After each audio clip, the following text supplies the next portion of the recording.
Bonjour, je suis Roger Paul, je suis directeur général de la Fédération nationale des conseils scolaires francophones et Maître Lepage était notre avocat aujourd'hui dans la cause. Il intervenait au nom de la Fédération et on va intervenir également dans la fameuse cause du conseil scolaire franco-yukonais qui va avoir lieu le 21 janvier. Finalement, c'est une lutte de presque tous les instants pour les francophones à travers le pays. On a 150 000 élèves répartis dans tout le Canada. On a plus de 650 établissements. Et puis, il me semble que c'est toujours des espèces de luttes à la David contre Goliath. Nous, on a peu de moyens et nos moyens devraient être investis en salle de classe. Et par contre, on est obligé de les investir pour se défendre nos droits devant les tribunaux. Si ce n'est pas une cause typique qu'on a vue aujourd'hui, on dirait que c'est une espèce d'escalade par rapport à nos droits et à la protection de nos droits. Vous avez vu qu'aujourd'hui, il y avait quand même quelques procureurs généraux des provinces de l'Ouest, surtout, bien entendu, parce que la cause au niveau des infrastructures, de l'équivalence des infrastructures, pour nous, elle est très, très importante. Puis l'autre cause qui va être très importante pour nous, c'est la cause du conseil scolaire franco-yukonais. Celle-là, elle va être très, très, très cruciale parce qu'on parle de gestion, on parle de droit de gestion, on parle de droit de gérer les admissions d'élèves, on parle de droit de gérer notre personnel et c'est pas le cas partout. Il me semble que rendu en 2014, avec tout ce qu'on a gagné, on ne devrait plus avoir à se battre, mais ce n'est pas le cas. On gagne en première instance. Par exemple, on a gagné au niveau des territoires du Nord-Ouest. Maintenant, aussitôt qu'on gagne, le gouvernement n'accepte pas le jugement du juge de première instance et on nous amène en appel. C'est aussi le cas pour le Yukon. On a gagné en première instance, il a fallu se battre pour aller en appel et maintenant on se retrouve en Cour suprême. On a vu que les provinces ne comprennent pas, plusieurs provinces ne comprennent pas les besoins des francophones. Pour eux autres, équivalence veut dire finalement égalité. On va donner per capita le même montant d'argent, puis si c'est bon pour les anglos, ça devrait suffire pour les francos. Alors que nous, c'est pas juste une question de langue, c'est une question de langue et de culture. Et c'est une question de construction identitaire pour nos élèves. Et c'est pas évident quand on est dans des milieux anglicisés. Pour nous, nos enfants, quand ils arrivent à l'école, ce qu'on revendique, c'est que les enfants, nous, l'éducation devrait commencer à 3 ans. Parce qu'à 5 ans, plusieurs de nos enfants ne sont pas prêts à fréquenter l'école. Ils ont besoin de programmes de francisation.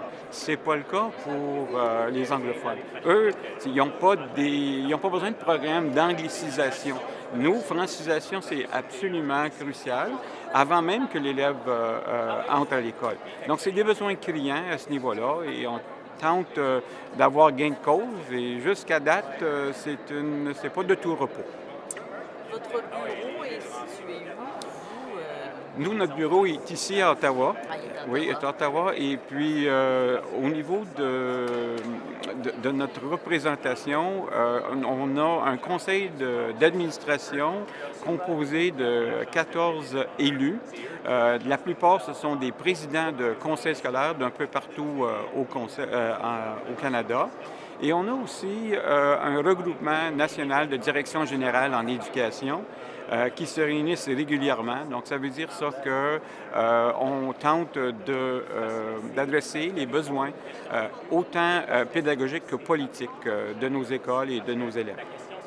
C'est bien beau de pouvoir faire fonctionner nos écoles, mais il y a une question de justice, d'équité et d'équivalence en termes d'infrastructure. Et quand on nous met sur des listes d'attente, et puis on dit, bon, bien, OK, on va vous donner une école peut-être dans 2 ans ou dans 3 ans, parce que vraiment, c'est pas votre tour. Mais on trouve pas ça juste. C'est pas comme ça que ça devrait se faire. C'est pas selon notre tour. C'est selon nos droits. Selon l'article 23, on a droit à des écoles et des écoles de bonne qualité. Et on a droit à des écoles qui sont homogènes. On a des écoles qu'on partage dans certains endroits, faute ben, on n'a pas le choix. Mais si on avait le choix, on revendique et ce qu'on voudrait, c'est que nos écoles soient homogènes. Pas des écoles qui sont partagées avec les anglophones, ça devient des berceaux d'assimilation. Donc à ce moment-là, on revendique le fait que nos élèves devraient commencer à 3 ans et ça devrait être subventionné, les 3 à 5 ans. On revendique l'homogénéité des écoles. Par rapport à des écoles qui sont francophones.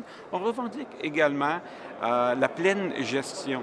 La pleine gestion de nos admissions. La pleine gestion sur notre personnel. Ce sont nos écoles, c'est à nous, selon l'article 23, de gérer ces écoles-là, et ce n'est pas le cas partout. Mais je vous dirais qu'il ne faut pas quand même être alarmiste. Ça va bien dans plusieurs endroits du pays. Prenons des endroits comme la province de l'Ontario. En Ontario, on retrouve 100 000 élèves. À 100 000 élèves, il y a 12 conseils scolaires. Oui, c'est sûr qu'ils ont des besoins d'infrastructures, sauf qu'à un moment donné, quand tu as le droit de gérer l'admission de tes élèves, ça veut dire que tu amènes, excusez l'expression, mais d'autres eau au moulin. Ça veut dire nos nombres deviennent croissants et quand nos nombres croissent, on demande davantage d'infrastructures et on bâtit des communautés. Et c'est ce qui se passe. Puis, le lien entre les écoles et la communauté. Je vais juste laisser de côté les codes courts pour vous donner du positif, parce que finalement, oui, les revendications, on est là et on va être là demain pour ça et après-demain. Je ne pense pas que ça va se terminer. Par contre, on a, dans une nouvelle planification stratégique, on veut se rapprocher de nos communautés. On veut faire en sorte que l'école devienne l'école de la communauté. Même si je suis directeur général d'une fédération nationale de conseils scolaires, on reconnaît que l'école, même si c'est géré par le conseil, c'est l'école de la communauté. Et ça prend tout son sens parce que finalement, on ne peut pas le faire tout seul dans les écoles. Ça nous prend nos communautés. Donc, on a mis sur pied, ou on s'est entendu sur un projet rassembleur qui s'appelle École communautaire citoyenne. Et la distinction entre une école communautaire que tout le monde connaît, c'est que la communauté vient dans l'école, utilise les locaux de l'école. Par contre, l'école communautaire citoyenne va beaucoup plus loin que ça. On forme des citoyens, on fait en sorte que nos élèves s'impliquent dans leur communauté. S'ils s'impliquent dans leur communauté, ils vont revenir dans leur communauté. Ça fait combien de temps que c'est démarré, ce projet? Ça fait déjà 3 ans. Et puis, ce n'est pas un projet de la Fédération nationale des conseils scolaires francophones. Nous, à la Fédération nationale, on coordonne une table nationale sur l'éducation avec 12 organismes nationaux. Et le projet d'école communautaire citoyenne, c'est le projet de la table nationale en éducation. Et à cette table nationale, on retrouve des organismes tels que la Fédération des communautés francophones et acadiennes, la Fédération de la jeunesse canadienne-française, la Fédération de la culture canadienne-française, la CELF, et j'en passe. On est 12 à adhérer au projet d'école communautaire citoyenne. Donc, c'est prometteur dans ce sens-là. Mais oui, on va continuer la lutte. Ça me fait plaisir. Merci. Bonjour.